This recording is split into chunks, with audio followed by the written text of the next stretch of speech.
sou a professora Ana Carolina e vou lecionar a disciplina de arte para o terceiro ano do Colégio Emaús. Lembre-se das nossas orientações, de estar sempre no local bem tranquilo para fazer as videoaulas e que todas as atividades devem ser feitas tendo como base o que vemos aqui nas nossas videoaulas, tudo bem?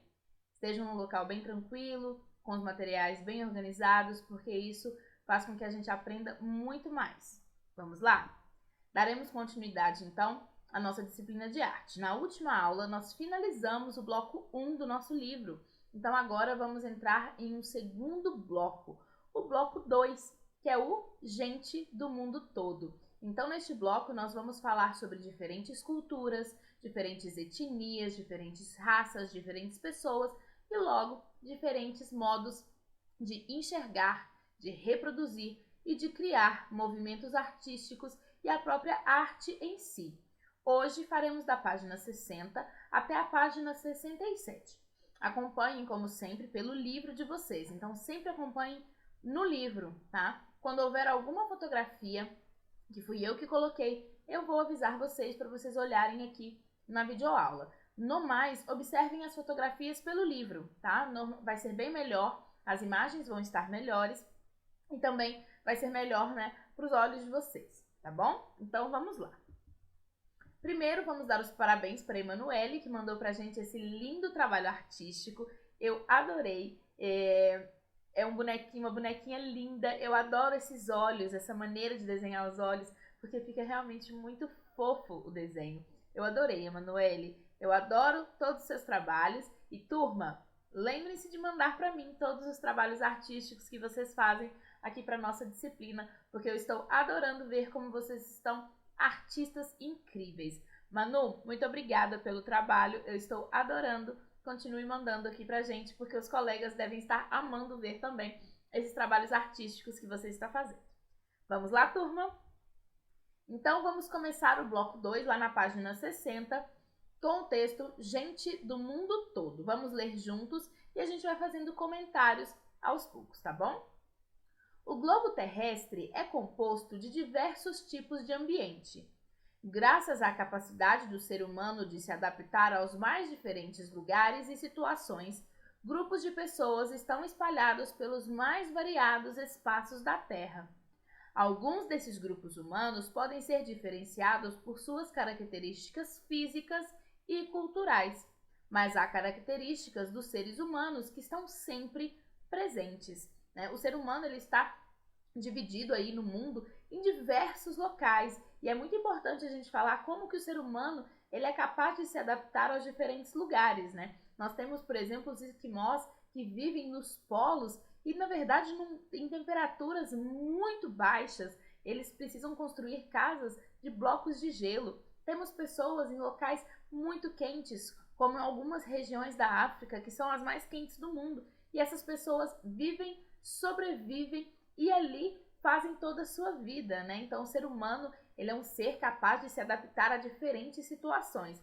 E esses locais em que essas pessoas vivem acabam ditando muito a maneira como eles se vestem, a maneira como se comportam e, claro, a maneira como a sua arte sua arte nasce e é reproduzida no mundo. Chamamos esse fato de universalidade. Todos os seres humanos, por exemplo, têm o costume de brincar quando são crianças, e muitas brincadeiras são parecidas em vários lugares do mundo, mesmo que tenham nomes diferentes. As diferenças e as semelhanças entre as pessoas do mundo todo serão o assunto deste bloco. Então, pensem, né, no que a gente está falando. Todas as crianças vão brincar. Mesmo que essa criança seja da África, da Oceania e de vários outros locais, as crianças têm esse costume de brincar, né? Isso é universal, é a universalidade. E às vezes essas brincadeiras se parecem muito e vão apenas trocar de nome. Então, nós temos essa universalidade até mesmo nas brincadeiras, no modo em que vemos o mundo, em que as crianças veem o mundo, né? Então, vamos falar agora no tema 4 sobre o respeito à diversidade. E vamos comentando. Conhecer as outras pessoas é muito importante para descobrir quem somos. Ao observar nossas semelhanças e diferenças em relação às outras pessoas, podemos entender melhor qual é a nossa identidade. A artista mineira Lígia Clark explorou bastante essa questão em obras que nos fazem vivenciar essa relação com o outro e refletir sobre ela. É muito importante essa parte, né? Ao observar nossas semelhanças e diferenças em relação às outras pessoas, podemos entender melhor quem a gente é. Muitas pessoas não querem saber da cultura dos outros, não querem entender a cultura dos outros. E, na verdade, isso só faz com que a gente tenha ainda mais certeza daquilo que a gente acredita e daquilo que a gente se tornou com o passar do tempo. Na obra Diálogo, Óculos, duas pessoas usam uma engenhoca, criada por Lígia, um par de óculos unidos por uma estrutura semelhante a uma sanfona de metal. Conforme os participantes se movimentam, as lentes mudam de posição, fazendo com que eles ou enxerguem os olhos um do outro ou vejam os próprios olhos refletidos em espelhos. Em O Eu e o Tu, a artista também convida duas pessoas a vestir uma obra, que consiste em dois macacões azuis ligados por uma espécie de tubo, de olhos cobertos. Os participantes podem tocar um no outro para se conhecerem melhor. Então, né, nessa engenhoca do óculos, na verdade é quase que uma metáfora, né? Eles enxergam os olhos dos outros e ao mesmo tempo enxergam os deles e percebem que, na verdade, eles não têm tantas diferenças assim. Os dois são seres humanos com as mesmas características e, de resto, na verdade não importa, eles são semelhantes, né? Então, ao observar o olho da pessoa que está à sua frente e o seu e perceber que são iguais, né? Pode mudar a coloração, pode mudar alguma coisa, mas são ambos seres humanos. Ele acaba tornando um respeito maior à pessoa que está ali na sua frente, porque você o enxerga como seu igual, né? Vamos agora para a página 62, começo de conversa, cores de pele. Você já reparou quantas cores de pele diferentes existem? Durante sua residência artística no Museu de Arte Moderna da Bahia, o MAMBA, o francês Pierre David fotografou 40 pessoas e montou uma escala de cores de pele mostrando a diversidade de tons que existe, né? Na verdade, existem vários tons de pele e as pessoas muitas vezes nem se dão conta disso, né? Pierre também mandou produzir tintas a partir desses tons de pele e compôs os rótulos das latas com imagens do rosto das pessoas fotografadas. As obras criadas pelo artista foram reunidas em uma exposição chamada Nausier, cartela de cor. Observem, né, pelas fotografias da página 62, a maneira como ele dispõe essas cores de pele, mostrando essa diversidade, né? Como as pessoas não têm somente um ou dois tons de pele, existem vários tons de pele. E no Brasil isso realmente existe de uma maneira ainda maior, porque somos um país que possui pessoas de diferentes raças, diferentes etnias, e causa essa diversidade no nosso país. E agora vamos para a página 65, falar do desafio visual do Fernando Boteiro. Além de serem diversas, as pessoas podem viver em locais diferentes. Neste tema, vamos conhecer obras de arte produzidas em vários lugares do mundo.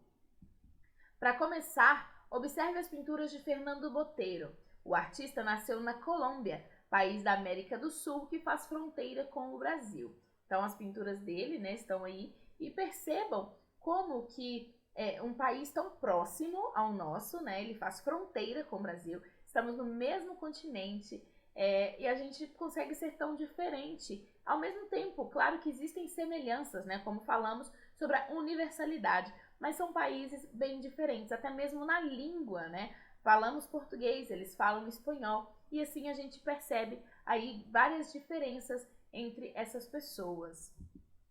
E aí na página 66 vamos falar do Em Cena, os griots e suas histórias. Da América do Sul, seguimos viagem até a África, um continente com 54 países, nos quais são faladas mais de 2.000 línguas. Vocês sabiam disso? Na África são faladas 2.000 línguas distribuídas aí nos 54 países que compõem esse continente. Uma tradição de países africanos como Mali e Burkina Faso são os griots, contadores de histórias que buscam preservar a memória de seu povo por meio de poemas, narrativas e canções.